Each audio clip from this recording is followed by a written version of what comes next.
Hi, I'm Karan Thapar. Over the last few years, I hope you've been watching my program, The Interview on the Wire.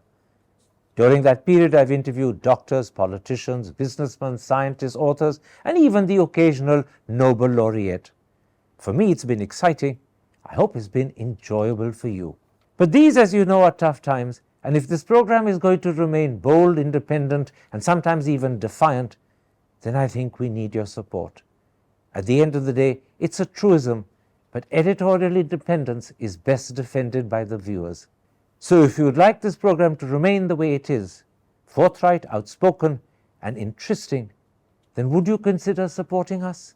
All you have to do is to click on the description at the bottom. But more than anything else, I hope you will continue to watch the interview. Your viewership means an awful lot to me.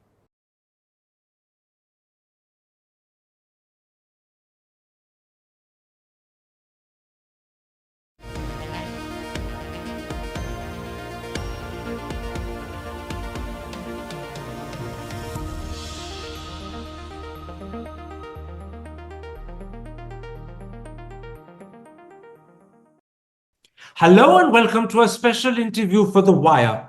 How does Iran view Israel's threat to massively retaliate for the earlier Iranian missile attack on Israel? What does Iran believe the 1st October attack achieved? How does Tehran view the crisis that's hit Hezbollah? And how long can Iran defy and stand up to the United States of America? Today we present an Iranian answer to those critical questions. My guest is Professor of English Literature and Orientalism at the University of Tehran and a former advisor to the former Iranian Nuclear Negotiation Team, Mohammad Marandi. Professor Marandi, after Iran attacked Israel with about 180 missiles on Tuesday the 1st, Prime Minister Netanyahu promised to pay Iran back. The American National Security Advisor Jake Sullivan promised severe consequences. Are you worried? Well, first I should correct one thing. I was a media advisor to the Iranian Nuclear Negotiating Team, and I bore no government position then or now. I'm an academic. And I should also correct, or let's say help you rephrase the question, and that is that Iran retaliated against the Israeli attack on Iran. It's not the Israeli regime that wants to retaliate. The Israeli regime attacked with the United States, Iran's. They've carried out many provocations. They've attacked Iran's nuclear program through a cyber attack. The Americans and the Israelis, it's well documented. They murdered Iranian scientists. One was a colleague of mine at the University of Tehran. They murdered him in front of his wife. I stand corrected. I accept what you're saying, but my question remains the same. I'll get to the answer. They murdered a deputy defense minister in Iran.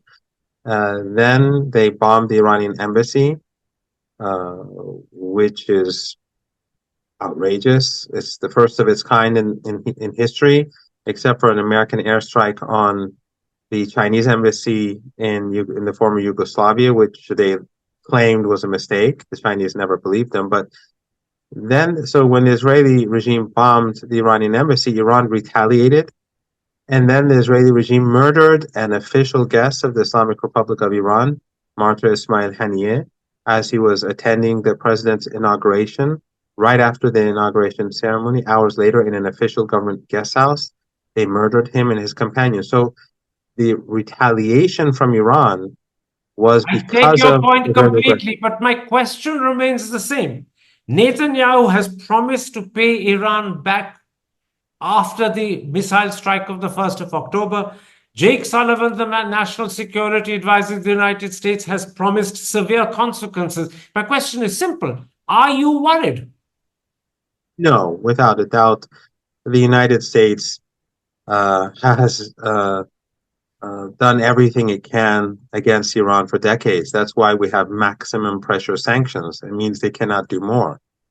We've had maximum pressure sanctions for many years in Iran, and it is falling apart. because the world is moving away from the West, such as we've seen the establishment of BRICS, the Shanghai Cooperation Organization, But with and other. respect, Professor, we're not talking about sanctions. In July, Israel was able to kill Ismail Haniyeh in a guest house in Tehran with pinpoint accuracy. Now, if Israel threatens to strike your nuclear installations or your oil and gas infrastructure, how well protected are they? How capable are you of defending either your nuclear installations or your oil and gas infrastructure? And those would be critical either to your political ambitions or to your economy.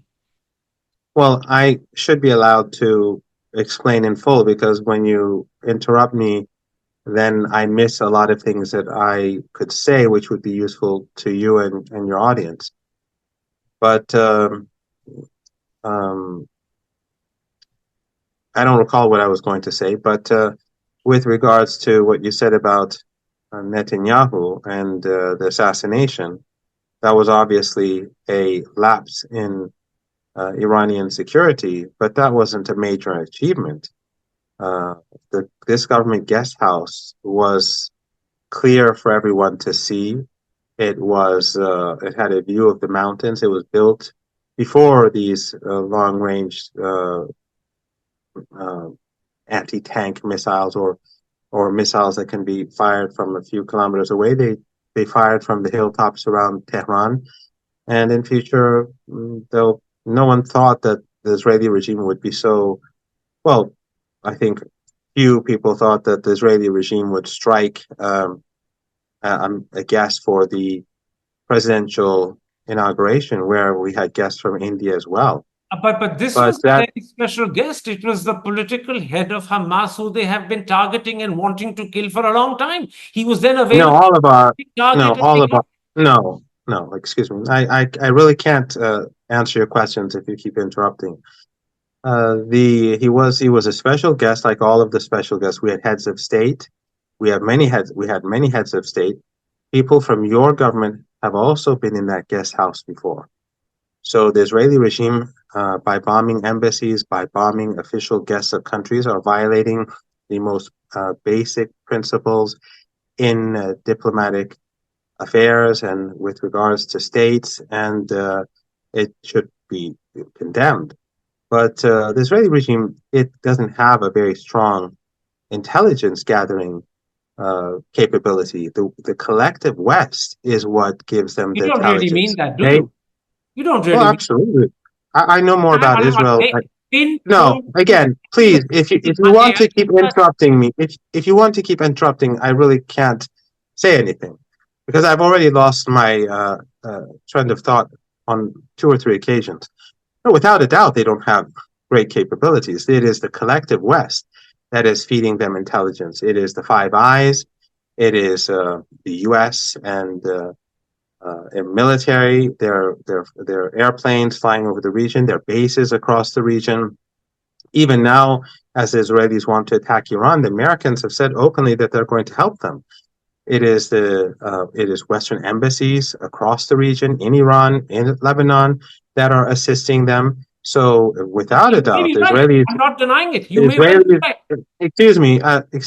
So, without the Israelis would not even be able to continue this war for a week if it wasn't for day and night the West supporting them at all levels. Marandi, the reality is they have the full undiluted support, military and political, from the Americans. And therefore, I ask again, are you worried that they might be able to take out your nuclear installations, your oil and gas and petrol infrastructure? If they could do that to Ismail Haniyeh with so much ease, without you even knowing they were going to hit, they could do the same to your nuclear infrastructure or your oil and gas. Are you worried about that? No, Iran's nuclear facilities are deep underground. And Iran's military industry, because there was always a threat of the United States attacking Iran. Remember, the United States surrounded Iran when they invaded Iraq and Afghanistan, and their presence in the Persian Gulf region is enormous. So the Iranians for years have been developing underground capabilities that are untouchable to the West. And even in Lebanon, Hezbollah is in no crisis, by the way, just to make this point clear. Hezbollah's weakest link We has come to always been. Hezbollah later. Excuse me, Let's stick to excuse me. Iran. I will get to your answer. If you allow me to continue with my thread of thought, I will get there. Hezbollah's thousands of kilometers of underground tunnels and bases throughout the south of Lebanon, central Lebanon, and northern Lebanon are untouched. And the Israeli regime has been not been able to do anything about it. And that's why they've been defeated on the border during the battles over the last week. And their casualties are You're much. forcing Excuse me me. to interrupt and say that with No, Hassan Nasrallah look, killed, with Saifuddin this is, killed, I have to be able to several respond. commanders killed, how can Hezbollah be intact? Well, you don't allow me to speak. So if I can't speak, then obviously you're not going to get your answers. So Hezbollah is military capabilities in the south. You've muted yourself. You've muted yourself. No, you're muted. No, you're muted, sir. We've lost your sound. We've lost your sound. I can't hear you. You probably can hear me, but we can't hear you. You pressed a button by accident and muted. You can't hear me? So I hear you now. Now, okay. I was just saying, are you worried that they can attack your nuclear installations and your oil installations because the accuracy with which they got Hanaya suggests they have the intelligence, they have the capacity. But you're saying to me that those installations are well protected. They've been under threat from the Americans for decades. And therefore, if the Americans can't take them out, the Israelis can't either. Then let me put this to you. No, but let me add a point here, and that is that as I was saying, that Hezbollah their weak point was Beirut, and that is basically because of decades of the West being able to gather intelligence in the capital. Beirut has always been known as a city for spying and espionage, Western embassies, NGOs. Can we talk about Iran first? Otherwise, the audience will get. Yes, I was getting to that. So I was saying, just as the tunnels in Lebanon, the Israelis have been unable to do anything about them. In Iran, all of its key military assets and all of its peaceful nuclear program, all of its key assets are deep underground. The Israeli regime, if they strike Iran and they do damage, whether it's a military base or whether it's a part of the Iranian nuclear program or whether it's Iranian economic installations, the Iranian response will be much more severe than what we saw last week. And I think we saw how almost all of the Iranian missiles got through, and Iran did not fire any hypersonic missiles, nor did it fire any of its newer generation missiles. I'll come to the Iranian response in a moment's time. One more question about the manner in which Israel hit out at you. After Israel killed Hassan Nasrallah, it's widely reported that Ayatollah Khamenei was immediately taken to a safe house for protection. Isn't that a clear sign that Iran was concerned and worried about Israel's possible prowess? Otherwise, why did they take him to a safe house? I would refrain from using Western media and Western sources because they are obviously working hand in hand with the Israelis. If anyone thinks, if any of us rely on the West for our information, then I think we're all in deep trouble. Any of us who at least follows it. He just on Friday, Ayatollah Khamenei went in the middle of Tehran and gave not only a Friday prayer sermon, but afterwards he spoke with people, and before that he sat in a ceremony to commemorate in that place, to commemorate Sayyid Hassan Nasrallah. So he was there for hours in the open amidst millions of people, and he did not look frightened at all. So no, we are not frightened of the Israeli regime. It is a weak and vulnerable regime. Whatever resources it has comes from the West, and it has exposed itself to the world as a genocidal regime, as a regime that's willing to carry out a Holocaust. And the West, by siding with this regime, has destroyed its image across the world. Okay. But it is possible that the Israelis may strike Iran. But the Iranian response will be, without a doubt, the Iranian retaliation will, without a doubt, be overwhelming. Let's come at this point, Professor Marandi, to the missiles that Iran fired into Israel on the 4th. Israel insists that there was only light damage and no serious infrastructure was destroyed, also that there were no casualties. President Biden has gone on record to say that the Iranian missile attack was a failure. You personally, in your interviews, have claimed very different outcomes. So can you begin by telling me, what do you believe Iran achieved on the 1st?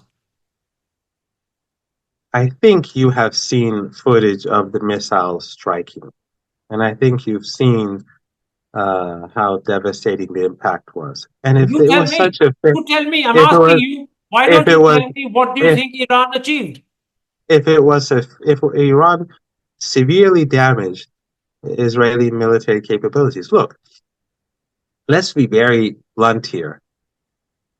The Israeli regime is the same. This is the same regime that says they don't kill civilians, but at the same time they call Palestinians Amalek, and in biblical terms, that is a tribe that was You're not completely answering wiped my out. question.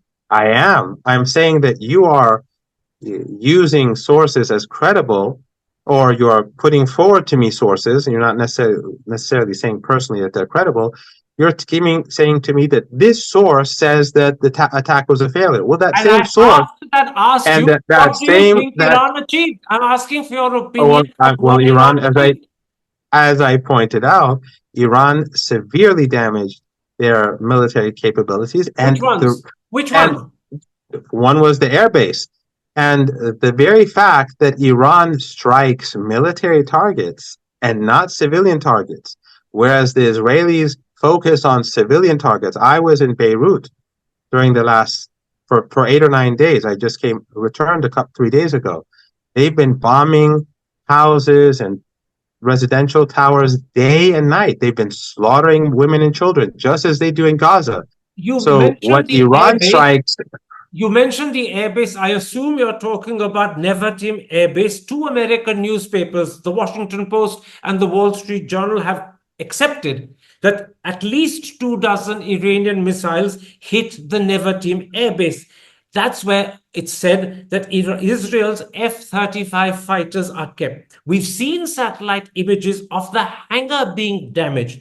Do you believe Iran damaged the planes as well? And if it did, how many planes were damaged? Because that's where the big question is. The hangar was damaged. We've seen that on the satellite images, but the Israelis claim that the planes were airborne. None of them were damaged. Do you believe planes were damaged?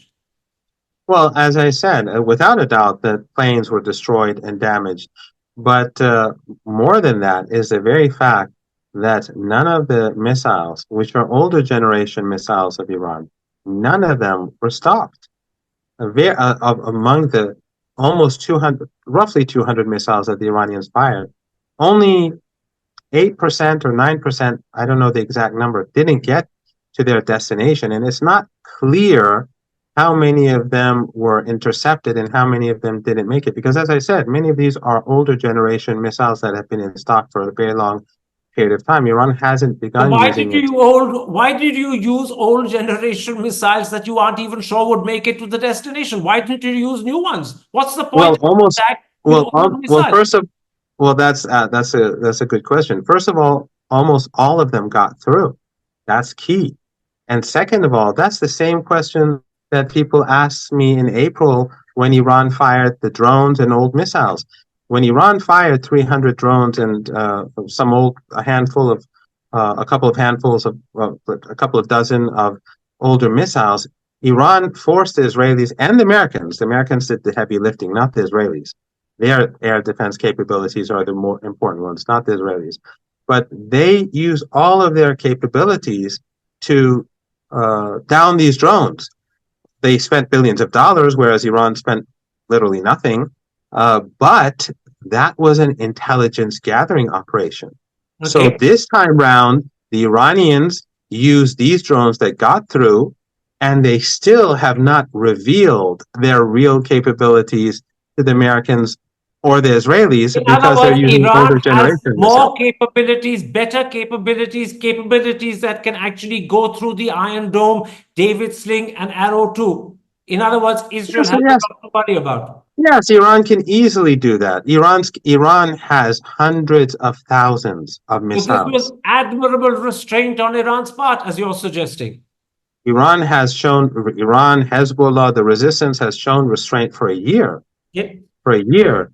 It is not Iran that bombs embassies. It's not Iran that murders international guests. It's not Iran that bombs homes and apartment blocks. I think it's clear as day which side is carrying out acts of evil. My last issue, because I'm well aware that you're under a time pressure and you need to leave, my last issue is about Hezbollah. There are unconfirmed reports that not only has Hassan Nasrallah been killed, as well as some 10, 12, some say 15 or 20 top commanders been killed, but now there are unconfirmed reports that Hashim Saifuddin, who's been talked of as Nasrallah's successor, has been killed. And this morning there are reports that General Ismail Ghani, the chief of the Iranian Quds force, who was in Beirut, perhaps even with Saifuddin at the time, is missing. So surely you have to accept that Hezbollah has been fairly badly battered and put into a crisis. Well, again, until we see a confirmation, I can't comment on any of these issues. So But you're I accepting told that Ghani is missing? Are you accepting no, that? I'm responding. Just one moment. But I said earlier to you that Hezbollah's weakest link was always Beirut because of the nature of Beirut. So those assassinations and those murders, which alongside it, hundreds of civilians were murdered in the West and the Western media, and unfortunately some other people have tried to downplay the civilian slaughter. That aside, Hezbollah on the battlefield is holding and is But are you holding its seriously own. saying that Hassan Nasrallah was sitting as a sitting duck target in the weakest link of Hezbollah? That is irresponsible of Hezbollah, isn't it, to leave their Secretary General a sitting duck in their weakest link? And then No, afterwards, I think you know what I was saying. I was saying that Beirut is always going to be the weakest link because, as I said at the very beginning, that Western intelligence agencies, American AWACS and drones overhead, all of them, they've been gathering intelligence for decades. Western NGOs, Western journalists, they've infiltrated Lebanon for decades before Hezbollah was ever created. During the period when the PLO was in Lebanon and India used to support the Palestinian cause and used to be the pride of the global South, what India was doing for the Palestinian people. Back then, during Yasser Arafat and the PLO, Beirut was heavily infiltrated by Western intelligence agencies. But as I said, Hezbollah's capabilities across the country, and in particular in the South, where the battles are raging, they are 100% intact. And that is why are you saying that Hezbollah is not damaged? that is why the Israeli regime has failed to make any progress on the ground and has Are you had seriously many telling me, casualties. Professor Marandi, that after its Secretary General was killed, after 12, maybe 15 of its top commanders are killed, after Saifuddin, who's meant to be the successor to Hassan Nasrallah, is missing, after Ghani, who's the head of the Iranian Quds force, is missing in Beirut, you're seriously saying after all of that, Hezbollah's capacity and capability and strength is not damaged? Well, some of what you say is just speculation. The commanders and General Ismail Haniyeh or Mr. Saifuddin.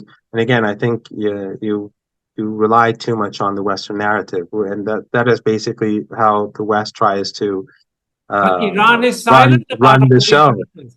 There's no No, information we will coming out see, of Tehran about Ghaniyeh's whereabouts. but time will tell. Time will tell. This will go online. Time will tell. Okay, my last question. If Hezbollah is weak, this was supposed to be the last question because they keep calling me. This is my last question to you, I promised you. At a time when the world is saying and asking, can Iran, even with the support of the entire axis of resistance, such as that axis is today, can Iran win against a combination of Israel and America, with support from European countries like Germany, France, and UK, and even Arab countries like Jordan. Can Iran win against that combination? Or today, do you accept, even if reluctantly and between gritted teeth, that Israel and the Americans probably have the upper hand? I think that's wishful thinking on behalf of some people, and it would be very disappointing if that was something that people in your part of the world wished, especially with the tradition that India has always had, and how India has always behaved in the previous decades with regards to the non-aligned movement and what is now the global South. But no, the United States is not going to be able to defeat Iran. Israel has already lost the war. It has lost in Gaza. It has failed to take Gaza. It has failed to take any parts of Lebanon. And it has failed in the eyes of the world because it has exposed itself as a genocidal regime. And Iranian missiles got through all the defense capabilities with great ease. And the Israeli regime knows that. And the reason why the Americans don't want escalation is because they know that the Iranians can hit back very, very, very hard. But Netanyahu, who knows he's lost the war and will lose the war, he wants to get the Americans into the war because he doesn't care about the West or anyone else. He doesn't care about the global economy. He cares about Netanyahu. But the problem is that if the Americans enter the war, American assets in the Persian Gulf and in Iraq will be swept away.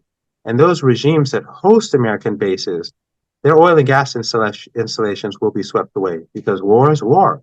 So that would destroy the global economy. That would destroy the Indian economy, the Iranian economy, the US economy. Every economy across the globe will be destroyed or wrecked in a way in which I don't think we'll see it recover during our lifetime.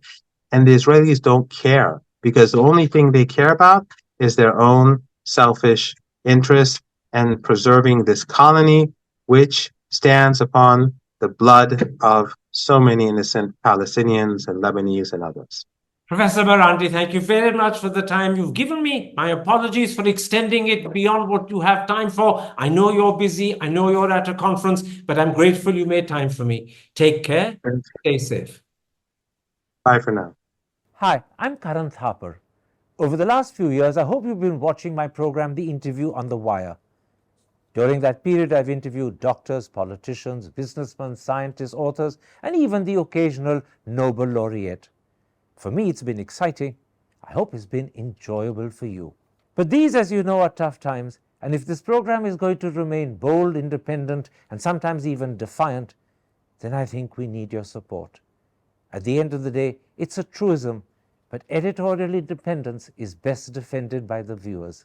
So if you would like this program to remain the way it is, forthright, outspoken, and interesting, then would you consider supporting us? All you have to do is to click on the description at the bottom. But more than anything else, I hope you will continue to watch The Interview. Your viewership means an awful lot to me.